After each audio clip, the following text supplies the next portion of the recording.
This is a Gooing Chiropractic Clinic. Back from vacation. We've moved the office, and we're ready to start doing the webinars again. And so, thank you for joining us tonight. Feel free to come by and visit the office and get a tour. We're going to have a pickup fish day here on a Friday or Saturday for my fishing trip. I came back with about 1,400 pounds of fish. And so you can just talk to Daryl or Renzo. We're going to plan that. But tonight we're going to kind of start from the beginning. And we're going to start with day one. And we're going to talk about what happens when you come into the office and what we talk about and what we're concerned about and the information that you need to have in order to understand what's happening with your body and what we're trying to do for you and what we can realistically do for you and what you can realistically do for yourself. We had a new patient today, and she didn't want any personal opinions. She just wanted my honest professional opinion. And I said, okay, you're going to get it. But anyway, so one of the things we're going to do here is we're going to look at one of the handouts that we use. And so one of the things that we look at is your symptoms.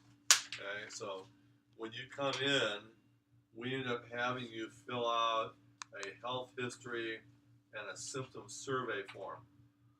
It's really, the health history is important because we want to know what your previous injuries are, your previous health issues. We want to get kind of like a picture of what your state of health is. It's really important for us to know if you've had surgeries. Go right ahead. Because surgeries are insults to your organ meridian system, and they block your lymphatic system, which always leads to a hypersensitivity syndrome, and will keep you from getting your pH into the 6.8 to 7.0 range, which is restoration and prevention. We look at head traumas, because anytime you have a head trauma, you have a potential for a concussion, even if you didn't know you had a concussion. And the reason head traumas are important is your organ meridian system is mapped out on your head. So when you have a head trauma, it's an insult to your whole organ meridian system. And your organ meridian system is your survival system, your adaptive mechanism. Go ahead. Your adaptive mechanism system. Okay? Okay? See, you're blocking me out again, Yolanda. Okay? And so really important for us to figure out if you've had head traumas. And then it's really important to find out, what the state of your teeth are. Good teeth, good genetics. Bad teeth, maybe bad genetics. We're trying to find out if you have root canals, because a root canal means you have a chronic infection in your body, and that your immune system has crashed, and that your adaptive mechanism has crashed. We're trying to find out if you have symptoms of electromagnetic biofield depolarization. And this is one of the newest and latest, greatest articles, that we have by Dr. Blaylock, where the doctors are actually coming out of the closet and acknowledging that man-made artificial electrical fields, are dangerous to our health. Apple has just come out with a public warning stating the health risks of carrying a cell phone on your body. And so that's Apple. And so we're looking for signs and symptoms of the accumulated traumas of man-made artificial electrical field traumas. And I don't care what anybody says to you, and people talk about this, a little x-ray is like being a little pregnant. Okay? So all the x-rays that you have, all the Wi-Fi, we'll just talk about x-rays. All the x-rays you have are accumulated insults to your biofield on a DNA level. They imprint you on a DNA level, and they change you on a DNA level. That's why they tell you never to have x-rays when you're pregnant, because of the effect on the DNA of the fetus. Well, guess what? The DNA of the fetus is the same DNA that you and I have. So it's like a little x-ray is a little x-ray is just like being a little pregnant. Now remember, a mammogram is like 20 x-rays. A MRI is like 500 x-rays. Okay? And a CT scan is like 1,000 x-rays. And then the statistics are that 1,600 let's see, your cell phone, 24 hours of continuous exposure to a cell phone is equivalent to 1,600 X-rays. And what we're seeing right now, with cell phones, predominantly or especially since about the 1st of February, is the cell phones have this adaptive mechanism where they can ramp up their power in order to increase their reception. So if you're in an area where there's a bad reception or there's multiple cell phones and you're not getting reception, the cell phone will automatically adapt up. And it can go up to 2,000 megahertz, okay, of energy. And what we're doing is we're seeing the cell phones now for the first time since probably about February, consistently produce scatter radiation similar to X-rays. And so your cell phone is actually producing scatter radiation. And that scatter radiation not only depolarizes your electrical biofilm, but it depolarizes the teeth. And what people don't realize is your teeth act as individual circuits. Just like your spine has individual levels, your teeth act like individual circuits. And so when that tooth gets depolarized by a man-made artificial electrical field trauma, it depolarizes all the organ meridians associated with that. And we had a patient today, she had one depolarized tooth that depolarized her whole organ meridian system, her whole spinal system, and it depolarized her whole immune system. So her growth and repair and her autoimmune were suppressed. She's an open door to the environment. Her adaptive survival mechanism was suppressed. And so her body was crashed. Okay? And so those are the things that we want you to be aware of. Those are the things we're concerned about. Those are key issues that we're looking at. And then we're also looking for your history pattern. We're looking for histories of fractures also. But we're looking at that history pattern. And so when you come in and you fill out the symptom survey, we're going to fill out this progressive spinal degeneration handout. And so you can see here, this person has a normal spine, but they still have symptoms. Okay? And so remember, when you go to the doctor, you're only aware of about 12% of your body consciously. So when you come in and we sit it down and we talk about your history, okay, you're only aware of about 12% of your body consciously. And so standard of care, when you go to the doctor, they take your history and 80% of their diagnosis is based upon the symptoms that you tell them about.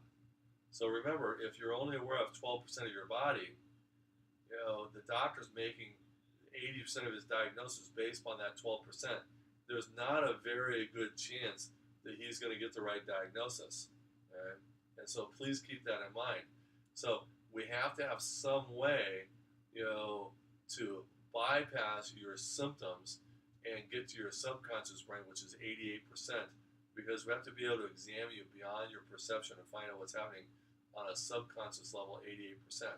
And so also remember, your conscious brain can process about 2,500 thoughts per day. Your subconscious brain can process anywhere from 24 to 2,500 thoughts per second. And so that's really where all the information is. And so in physics, for every action, there's an equal and opposite reaction. And, so we're looking at the reaction and compensation and adaptation. And so what happens is when you have an insult to your body, to your biofield, there's always a reaction and there's always a compensation. Well, what happens is the human body also has an adaptive mechanism, a survival mechanism. And that adaptive survival mechanism, is designed to file those traumas away, those insults away, so they're unexpressed, so that you can't have access to them, nobody else can have access to them, and or find them. So when you go standard of care, that's why a lot of times the doctors can't figure out what's wrong with you, because they can't get past your adaptive mechanism, which is suppressing all the traumas or symptoms that you might have if your adaptive mechanism was disabled. But anyway, so normal spine, you can still have symptoms, okay, and have a normal spine. Okay? So then, phase 1 of degeneration, you end up having more symptoms, okay? And now we start to see structural changes. And so for every action is an equal and opposite reaction.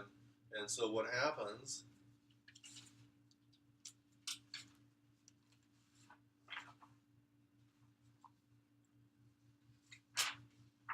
That's where we talk about understanding your diagnosis and the different techniques that we use. We have this mechanism of trauma chart here. Okay. You want to pull that up? I think that's page 2, day 1.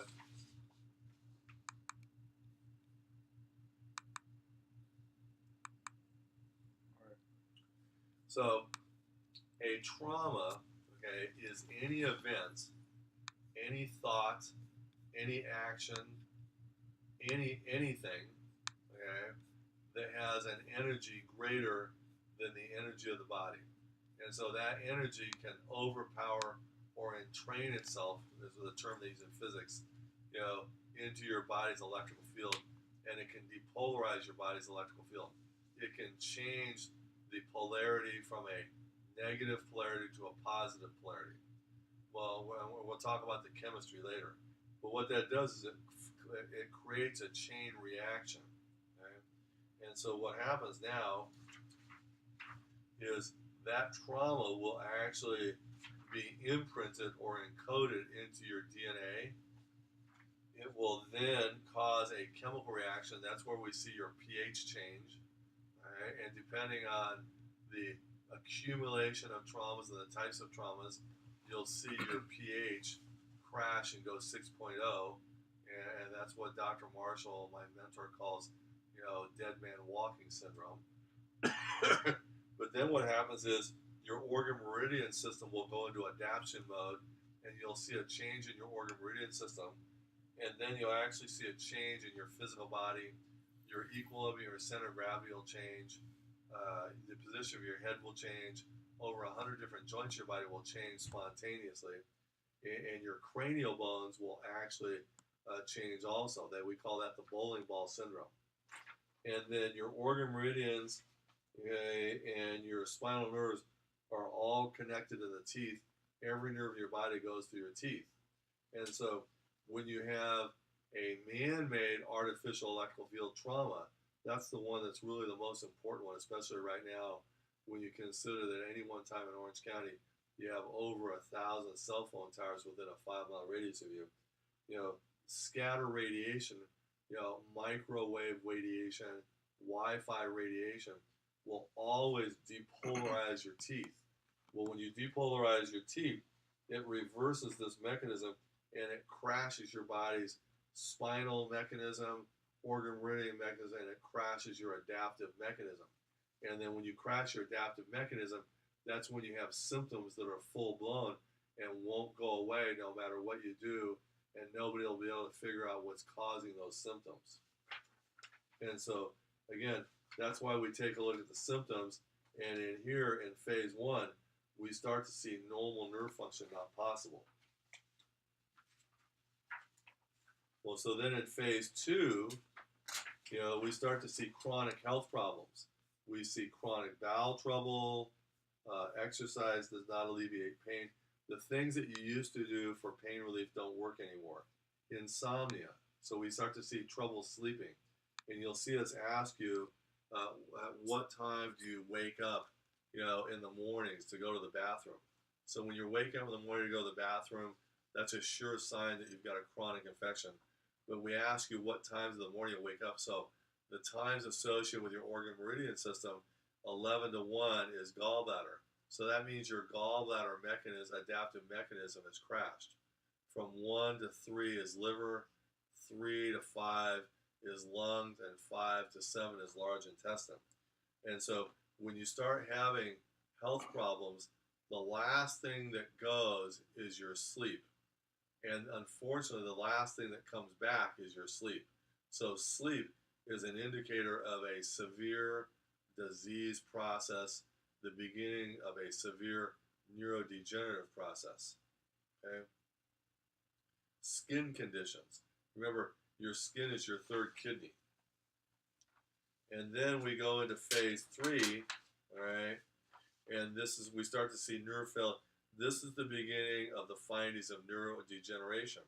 And remember, when you have neurodegenerative disease, you have to have had neurodegenerative disease for 20 to 30 years before you start seeing symptoms, usually.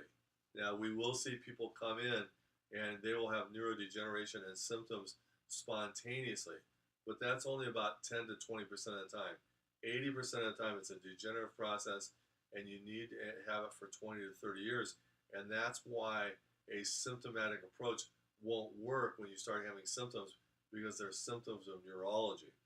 And so remember, neurodegenerative disease always starts with a chronic infection and then mental toxicity. And peripheral neuropathy, MS, macular degeneration, diabetes, Alzheimer's disease, those are all neurodegenerative diseases. Cancer is the ultimate neurodegenerative disease. And so cancer is not necessarily a genetic disorder, but it is a neurodegenerative disease. Okay, so there is a cause and effect. And then, so one of the things that happens with neurodegenerative disease in this process, you can also have severe pain and or sometimes none at all. So remember the 50% rule. Right? So this is what the 50% rule is. What is the first symptom of heart disease 50% of the time? I'm waiting for somebody to raise their hand. Okay?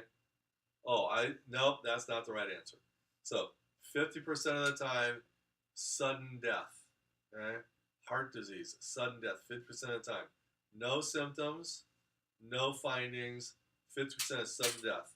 So we have to have some kind of system other than your symptoms to find out what's wrong with you. Because if we wait until you have symptoms and they're severe, you may have severe neurodegeneration that is permanent and irreversible.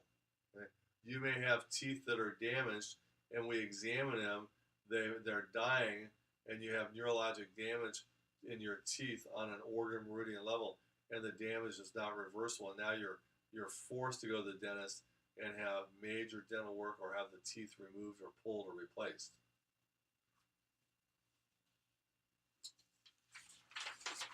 Okay, and so then finally, phase 4,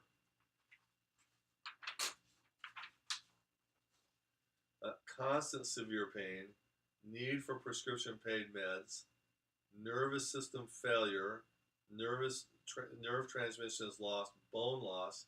So remember, bone loss in your mouth is not present until you have 50% bone loss. And so when you go to the dentist, you won't know you have a chronic infection until, or it won't be visual until you have 50% bone loss on x-ray. Also, osteoporosis is a symptom of chronic infection. Osteoporosis is bone loss. Again, you don't know that you've got bone loss until it shows up on a bone loss scan or an x-ray. And so you've got to have 50% bone loss before it starts to show up on those studies. Again, it means you have a chronic infection. Okay? Weight loss, weight gain, heart trouble, multiple root canals, gallbladder problems, prostate problems, bladder trouble, urinary trouble, nighttime urination, bowel and stomach trouble, kidney trouble. Okay, so this is when it gets really severe, and you're probably not coming to me because you're in an emergency state and you need medical attention. But we do see a lot of people come with this, and the medications aren't working, and nobody can figure out what's wrong with them, and they come to us looking for a Hail Mary. And so, this is somebody that's waited way too long, and there's a risk of not being able to help that person. Okay, and so those are the symptoms. All right. So let's take a look at my outline here. Okay, and so remember, so now the majority of our examination is we're going to discuss your symptoms, but the majority of our examination is going to be based, on accessing that 88% of your body that you're not consciously aware of. And so what happens is you've got this adaptive mechanism, your organ meridian system, and your gallbladder mechanism. And remember, the gallbladder, the emotion with the gallbladder is unexpressed. And so again, what happens, okay, when you have this trauma, okay, and it imprints you, or it's encoded into your DNA, your DNA, your brain goes into survival mode, and what it will do is it will attach, or link that trauma on an emotional level or with the emotion and the organ that is best suited to deal with that event to survive the ordeal, to ensure your survivability. It's your survival mechanism. It's your adaptive mechanism. And so the first symptom or the first organ that we go to is kidneys, which is fear. Okay? And then from fear, we go to gallbladder. Okay? Gallbladder is always unexpressed. Dr. Marshall calls the gallbladder the gorilla in the room because we know it's there, okay, but we can't get past it. And so you can't get past it with standard care procedures. Even in my office, we will not be able to find the hidden traumas that are being suppressed by the gallbladder if we just use standard of care techniques. That's why we end up using multiple techniques, and we end up using the Erchonia and the Avant lasers. The QRA, the neuroemotional technique, which is a mind-body examination technique, which allows us to examine your organ meridian adaptive mechanism systems as they relate to your biofilm, your DNA, and to your physical structure, your spinal structures, allows us to examine you beyond your perception. The laser allows us to create enough energy to balance out your electrical field from the traumas that you've had and find out where the traumas are and when they've happened on a DNA level so that we can access them and that we can correct those.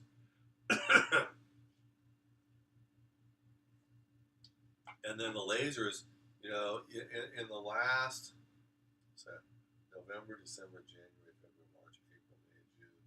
In the last 8 months, the technology available to us with the lasers has just been incredible. The things we can do now with the laser, are really beyond the expectations we had even a year ago. We have lasers now that are 70 times stronger than the blue Erchonia lasers. We still need the blue Erchonia lasers because that's the one we use to do diagnosis and program because it's got a programmable pad. The others don't have a programmable keypad. But like I said, those lasers are up to 70 times stronger than the Erchonia laser, and we can do things and find things now that we could never find before, and it really speeds up the process.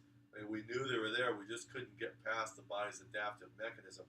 We couldn't create enough power or energy with the lasers to get past the body's adaptive mechanism. And remember, the way your subconscious brain works, okay, your subconscious brain does not have an ego. It does not evaluate, okay, it does not judge, it just executes. It's like a mercenary. It acts on a yes-no basis. It's like getting a lie detector test, and they're checking you on an emotional level. What they're doing is they're testing you on a subconscious level.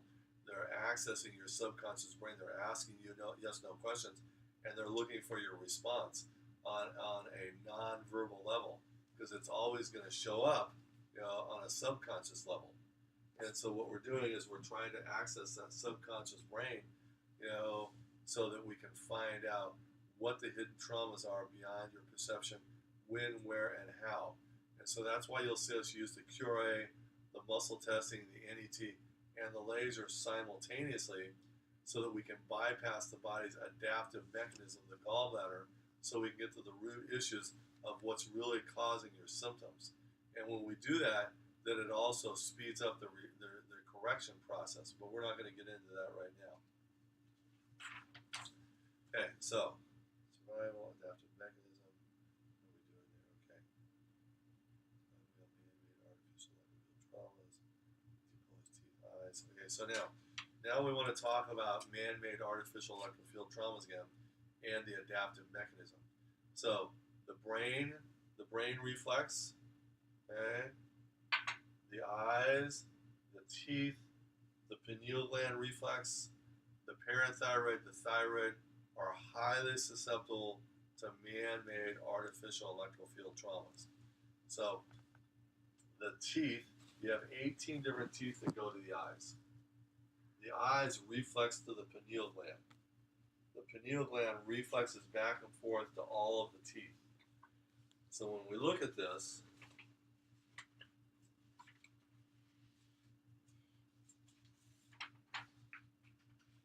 we've got this diagram right here. So we've got pineal gland, we've got teeth, we've got eyes, we've got pineal gland. And so we've got that mechanism right there. So that when you come to the office, you're going to see us testing you for your, we're going to go hypothalamus, brain, pineal gland like this. And then you're going to see us go teeth and or eyes. Okay? So we're looking for that reflex pattern. And a reflex pattern is a neurologic link between the different neurologic structures and the organ meridian structures. Well, the reason that's important, okay, is the brain or the pineal gland always reflexes to the gallbladder. The gallbladder always reflexes to the small intestine. Okay? The small intestine is where you produce serotonin. Right? Serotonin is converted to melatonin at night, okay, by the pineal gland.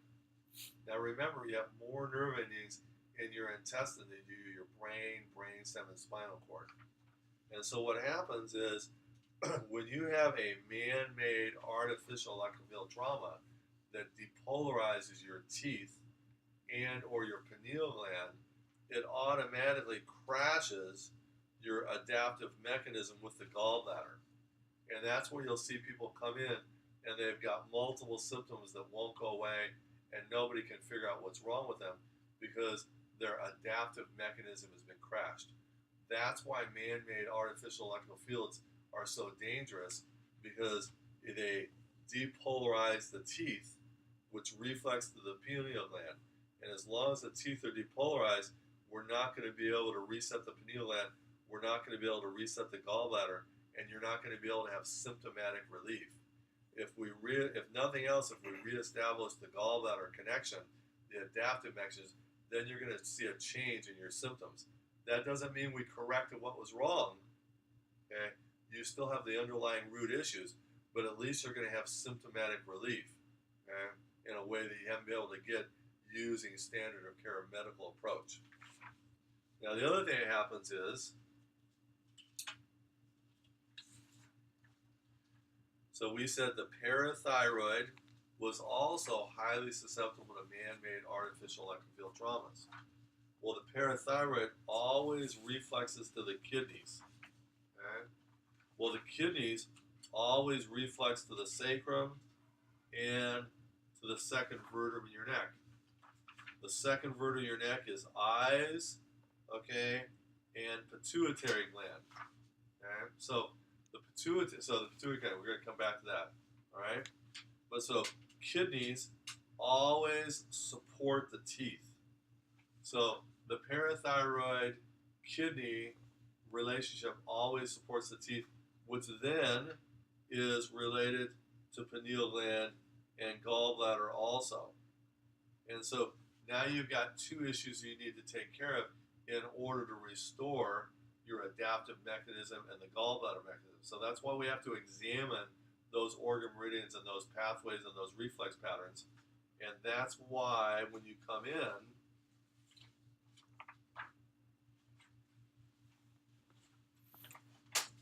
you can have individual traumas that can reflex and influence multiple organ meridians and spinal structures, as a result of reflexing to even just one tooth. And then that's why you can also have multiple trauma sequences that have been accumulated without your gallbladder adaptive mechanism crashing. Right? So now we talked about, okay, the eyes reflexing to the pituitary gland. All right, well,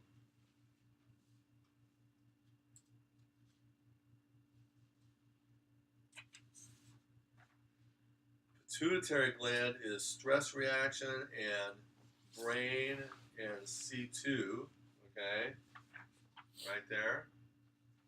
And so C2 is eyes, pineal gland. Pituitary gland is C1, C2, C5, T1, okay? And so now C5 is stomach and C5 is collarbone, right? Collarbone is also stomach. And see, so now you can see how the pituitary gland is going to have an effect on all the spinal structures and your physical body. And so then T1 is lungs, and then kidneys again, and then lungs is L3, bladder, pubic bone, hips, sacrum, L5, disc. Okay, so there, okay? And then bladder, so if you have a chronic infection in your body and you have a chronic bladder infection, it's going to make your pubic bone unstable, and it's going to make you susceptible to a bulging disc or a herniated disc. And what will happen is when you go to the chiropractor, if your pubic bone is subluxated and your disc is slipped, you won't be able to correct the disc until you correct the pubic bone. And so many times the risk factor is you may have a disc problem, but your disc will be unstable because your pubic bone will be unstable because your bladder is reflexing to that pubic bone and making your structure unstable because of the chronic infection in your body that is also reflexing from the teeth. Okay? Well, so now the pubic bone will reflex to your C1. Thyroid also reflexes to your C1 and is C7. And so you can see how the organ meridian system interrelates with the spinal system and why we have to examine both of those areas and the interrelated processes or links with it and the dental organ meridian system.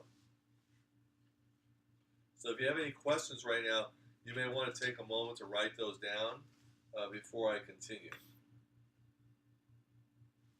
And also remember, anytime you have a problem with your blood pressure, you always look at the parathyroid connection with the kidneys. You know, blood pressure is always a symptom of a problem with the kidneys, and so that's always going to be a symptom of a problem with the parathyroid. You know, parathyroid is highly susceptible to man-made artificial electrical field traumas, okay? And those man-made artificial electrical field traumas are cumulative over time. And so don't let anybody tell you that, you know, digital x-ray is not a problem. The reason we don't use digital x-ray is because with digital x-ray you get a better picture, but you have to expose the patient to more x-ray. Okay? You have to push the button longer, okay? And that's the problem. So think when you go to the dentist, panoramic x-rays.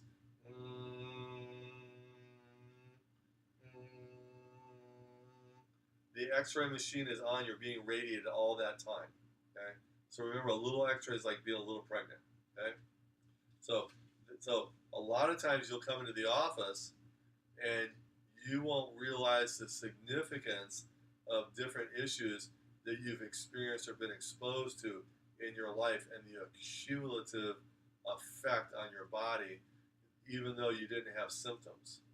And remember, you know, the 50% rule. So just because you didn't have symptoms didn't mean anything was wrong with you. Right?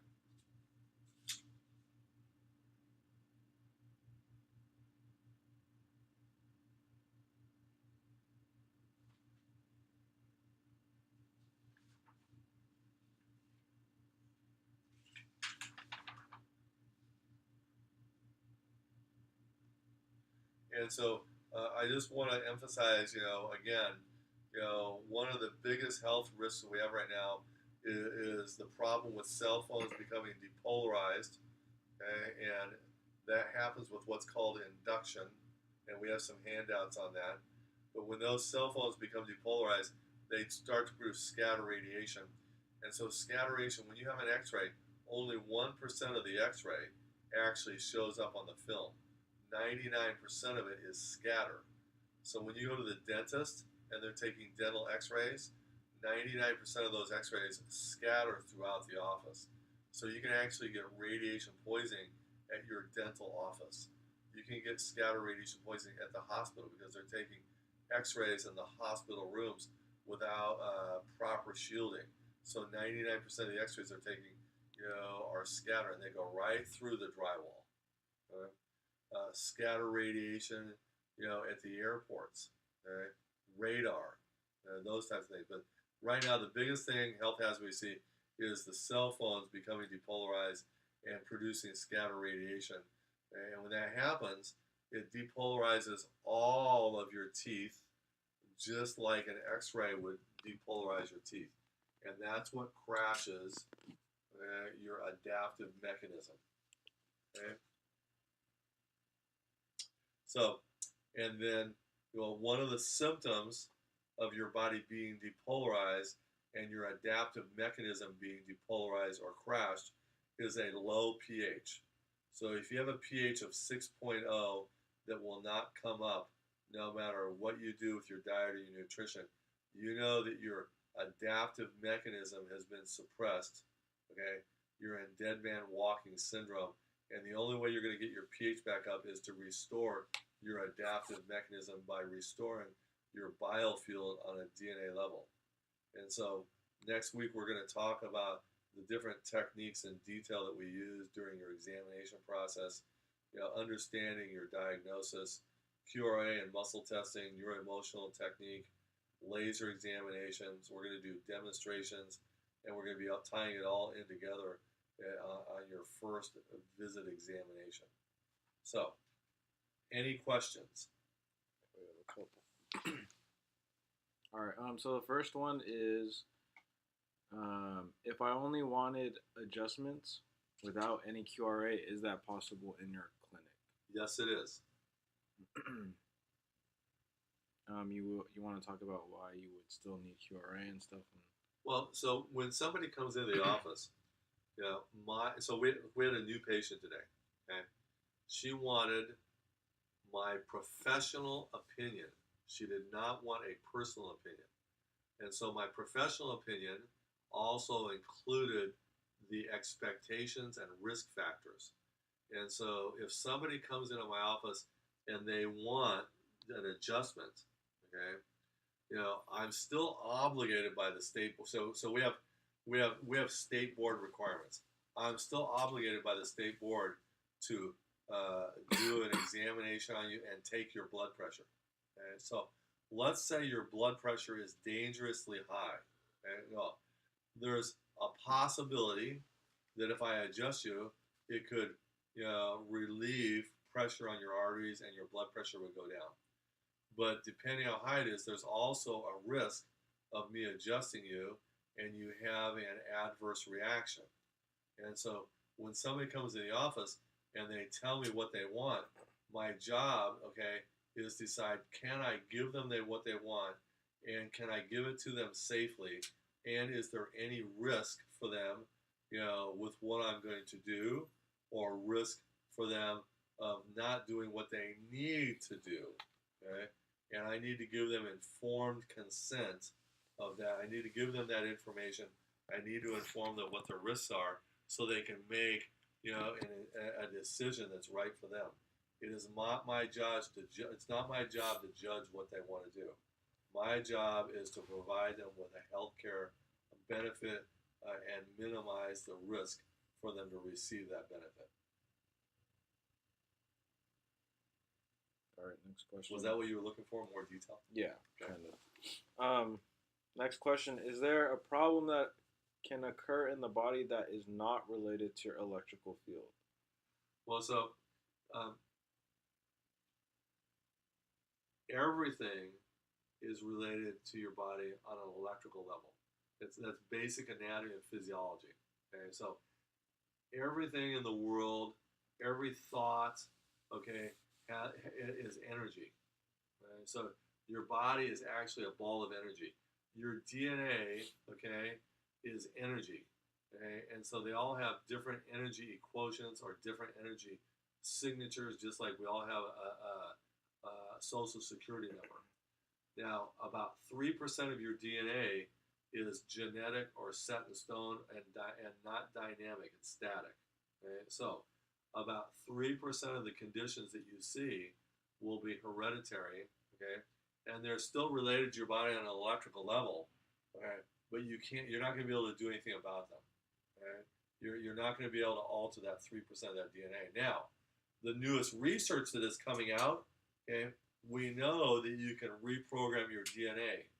Now they're coming out with the technology where they can actually reprogram that 3%, okay, of DNA that's been altered genetically. So that's the latest research that just came out in Time Magazine. Okay? And so everything is related on an electrical level. But that doesn't necessarily mean that by changing your electrical field, you can treat that condition, if that answers your question. Next question. Has the phenomenon with the cell phones blowing everyone out gotten better? No, it has not. It's still occurring on a daily basis. You know, I just got back from my fishing trip, you know, and one of the reasons why I like going on the fishing trips is because when I get on the boat, I'm totally away from all electrical devices. Because I've had, you know, if I was a cat, I've used all 9 of them. And you know, all the football I played and all the rugby, every time you have a hit, that's a little minor concussion. And so my biofield is weak as a result of all those head traumas. So I have to wear electrical protection. Well, so when I went on my trip, I didn't take any lasers because I didn't think I needed to worry about getting blown out and resetting myself. But I did take all my personal protection. I took 8 bracelets with me because I had to drive by San Onofre. And I've gotten blown out going by San Onofre before, you know, the nuclear power station. They don't close those places for spring cleaning. So I get down there, you know, and as soon as I get down there, you know, I put one bracelet on my, I put one bracelet on on my ankle, so I had 2 bracelets on. Well, I get on the boat, and the first thing they do is they start advising us about Wi-Fi on the boat, and so now they've got Wi-Fi on the boat, and so soon I discovered that everybody on the boat has a cell phone, and about half the people on the boat have Apple, the big old Apple iPhones, okay? And they would start walking near me, and I could feel the energy in my brain, you know, of those cell phones. And I actually got blown out while I was on my trip. And so that's how much technology has changed in the last 4 years. Well, so what I did was I had to go to 8 bracelets to balance myself out until I got back. So the first thing I did when I got back, I repolarized myself with the lasers. Well, so we came into the new office, and I only had 3 on each. Well, when people come into the office and their cell phones are depolarized, they will emit a field of about 6 to 8 feet of depolarization. And if I don't have 8 bracelets on, I get depolarized in the office. I have to stop what I'm doing, you know, and I have to like use the laser. My mother-in-law, okay, this happened just before I left. This is like probably Wednesday or Thursday before my trip. Maybe it was Saturday. Maybe it was the Saturday before my trip. My mother-in-law lives with me. We have a caretaker. We give her protection. She goes to the movies in the afternoon. They leave early because she gets sick and doesn't feel well. She's 89, not very healthy. She's probably 80% disabled, you know, and a lot of health problems. She comes home exhausted. By 8:30 or 9 o'clock, she has a severe fever, and they ask me to check her. I check her, she's depolarized. I repolarize her with the laser. By 4:30 in the morning, she's comatose. By 5:30 or 6:30, they're giving her her last rites. Her whole body crashes. The infection overwhelms her body. She ended up dying while I was gone on my trip. Okay, so she went to the movie theaters. So I know she was exposed to multiple cell phones at the movie theater.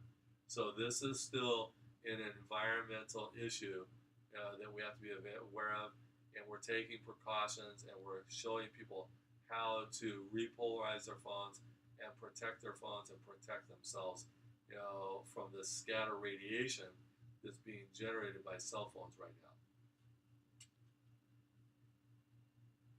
All right. Next question: have the blue lasers become obsolete now because of the new ones?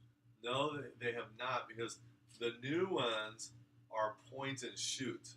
Okay, the Arconias are still programmable, and so we can still use those. And for example, we can program in a series of frequencies that we use to reset the electrical field. We can program in a series of frequencies that we use as a diagnostic technique. So you still need the Arconia cold laser because of its programmable feature and its use as a diagnosis tool in association with the Avant lasers. The Avant lasers still produce the same electrical frequency and wavelength as the Arconias. They just have more power. Like the Z lasers have 70 times more power. So it's like putting 70 Arconia lasers on you. All right. Next question also has to do with the lasers, but can you clear people without the lasers if they don't feel comfortable with them? With what I've discovered, the technology we have now, yes, you can do a basic clearing, okay, without the laser, and that's something that I'm going to be, I'm considering teaching a class and teaching people how to do that. So it's possible without the laser. Yes, it is.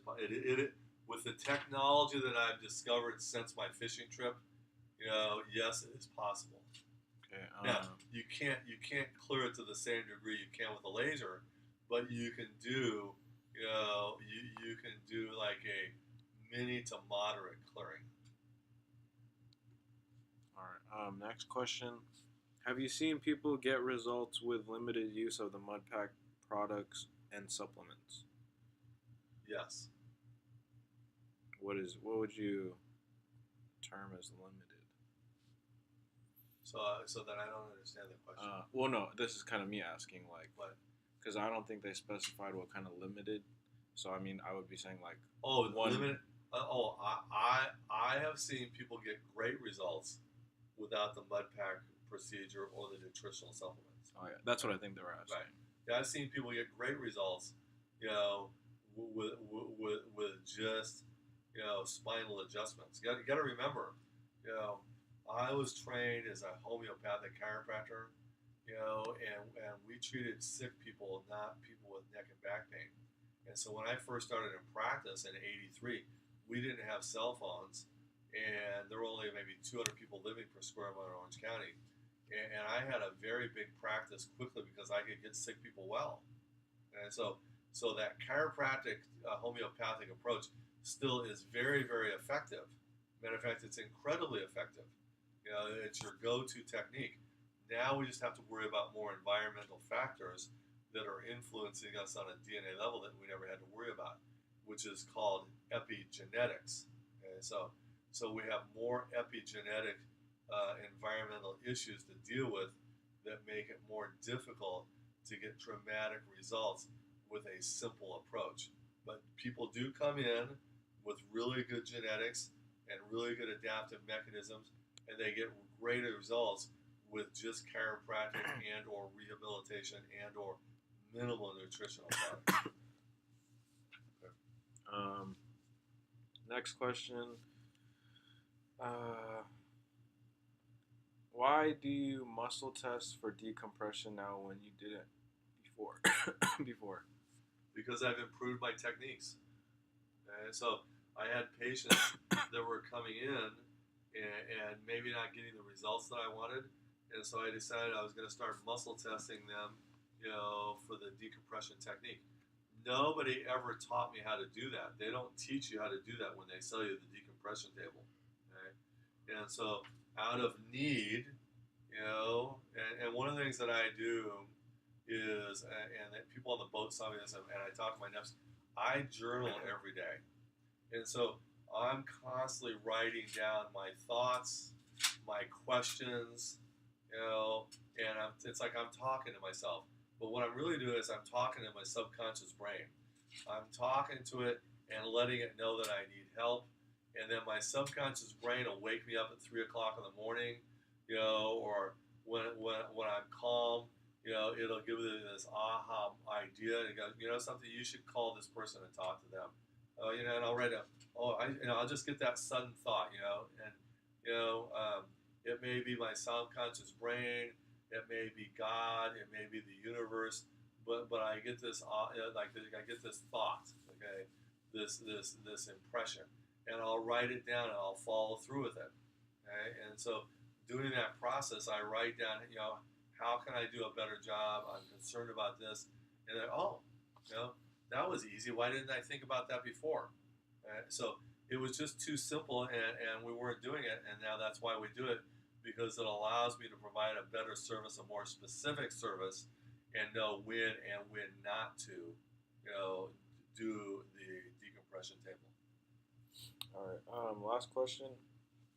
Your QRA methods have changed drastically from when I started visiting you. Can you explain some of the changes and why you made them? Well, first of all, technology always changes, okay? And as technology changes, it's like having a playbook, okay?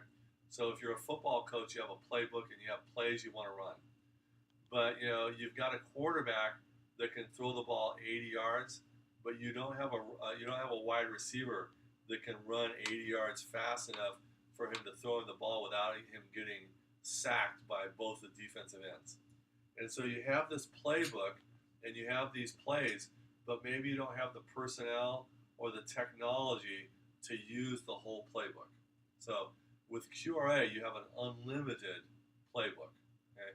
It's all about the technology and the personnel, and the equipment you have available to execute. And it's also about your imagination, your creativity, your enthusiasm, and how hard you work at it or think about it. Do you live it? Are you passionate about it? When I was on my fishing trip, I was reading one of my books, and I heard some guys talking about me, and the first guy, this is a true story, the first guy says, man, that guy sure is lucky. Kind of like, that sucker sure is lucky. And then the guy next to him, he says, the problem is he's lucky all the time. And then the next guy says, well, he's really a good fisherman. And then the next guy says to him, well, the thing that makes him a good fisherman is he's really passionate about it. Well, I'm really passionate about QRA and about getting sick people well. Okay? And so I'm always improving my abilities. I'm always improving my techniques.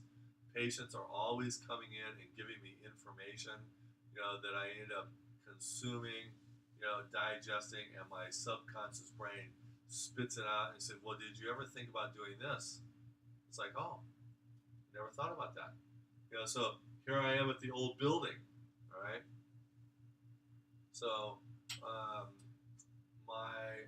my father was not a good man, okay?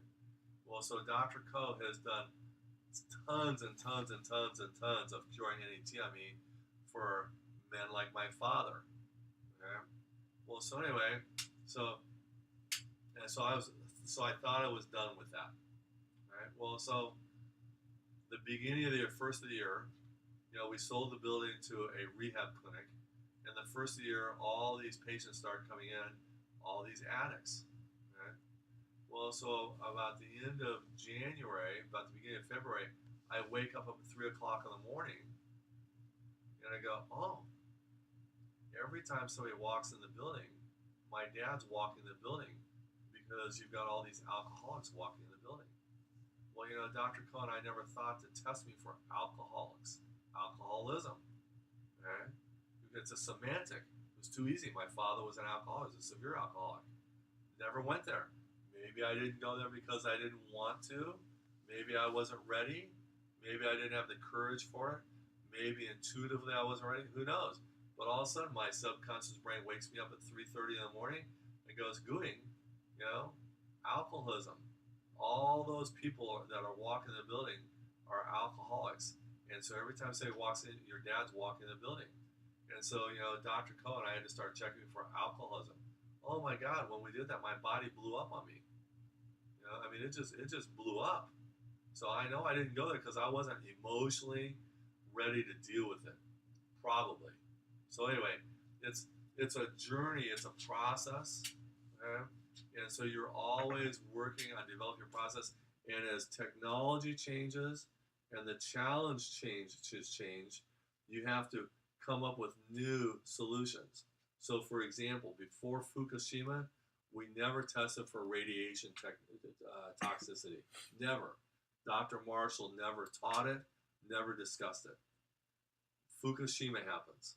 I think it was on a Monday or a Tuesday, and everybody started panicking, and I wasn't even worried about it. I said, I'm not gonna worry about it. But I said, but if it's a problem, it's gonna show up in my office.